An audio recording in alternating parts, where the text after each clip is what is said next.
গাজায় থামছেই না ইসরায়েলি তাণ্ডব। দফায় দফায় শান্তি আলোচনা ব্যর্থ হওয়ার পর নতুন করে আজ আবার শুরু হচ্ছে যুদ্ধবিরতির বৈঠক, যাতে অংশ নিতে মিশর যাচ্ছেন হামাসের প্রতিনিধি দল।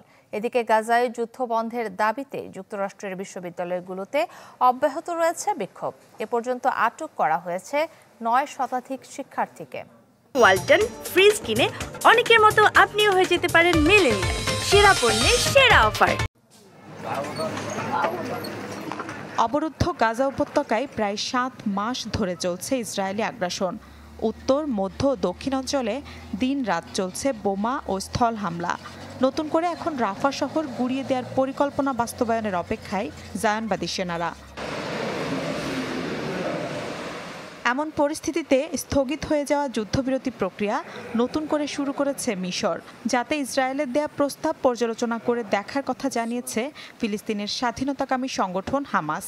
খলিল আল হাইয়ার নেতৃত্বে যুদ্ধবিরতি আলোচনায় আজ মিশর যাচ্ছেন হামাস প্রতিনিধিরা। একই দিনে সৌদি আরব সফরে রয়েছেন মার্কিন পররাষ্ট্রমন্ত্রী অ্যান্টনি ব্লিংকেন। বিশ্ব অর্থনৈতিক ফোরামের বৈঠকে অংশ নেওয়ার পাশাপাশি গাজায় যুদ্ধবিরতি ইস্যু নিয়ে আরব রাষ্ট্রগুলোর সাথে বৈঠকের কথা রয়েছে ব্লিংকেনের। যে কোনো উপায়ই হোক, গাজা যুদ্ধ বন্ধ করা প্রয়োজন।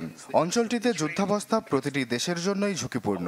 গোটা বিশ্বকেই এর ফল ভোগ করতে হবে।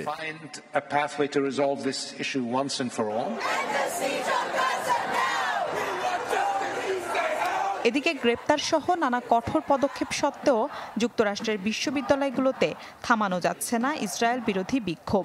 এ পর্যন্ত আটক করা হয়েছে 9 শতাধিক শিক্ষক ও শিক্ষার্থীকে, যাতে বড় ধরনের চাপের মুখে বাইডেন প্রশাসন। বিক্ষোভ ছড়িয়ে পড়েছে কানাডা, অস্ট্রেলিয়া, ফ্রান্স ও ব্রিটেনেও।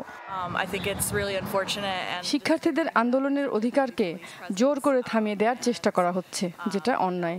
তবে শেষ পর্যন্ত গাজায় আমাদের সমর্থন অব্যাহত থাকবে। গাজায় অবিলম্বে যুদ্ধ বন্ধ ও জিম্মিদের ফিরিয়ে আনার দাবিতে আন্দোলন অব্যাহত রয়েছে ইসরায়েলেও। 7 অক্টোবর হামাসের হামলা ঠেকানোর বিষয়েও দেশটিতে বাড়ছে ক্ষোভ আর সমালোচনা। কানাঘুষা চলছে যে কোনো সময় পদত্যাগ করতে পারেন ইসরায়েলের সেনাবাহিনী প্রধান হার্জি হালেভি। নীলা খন্দকার, চ্যানেল 24।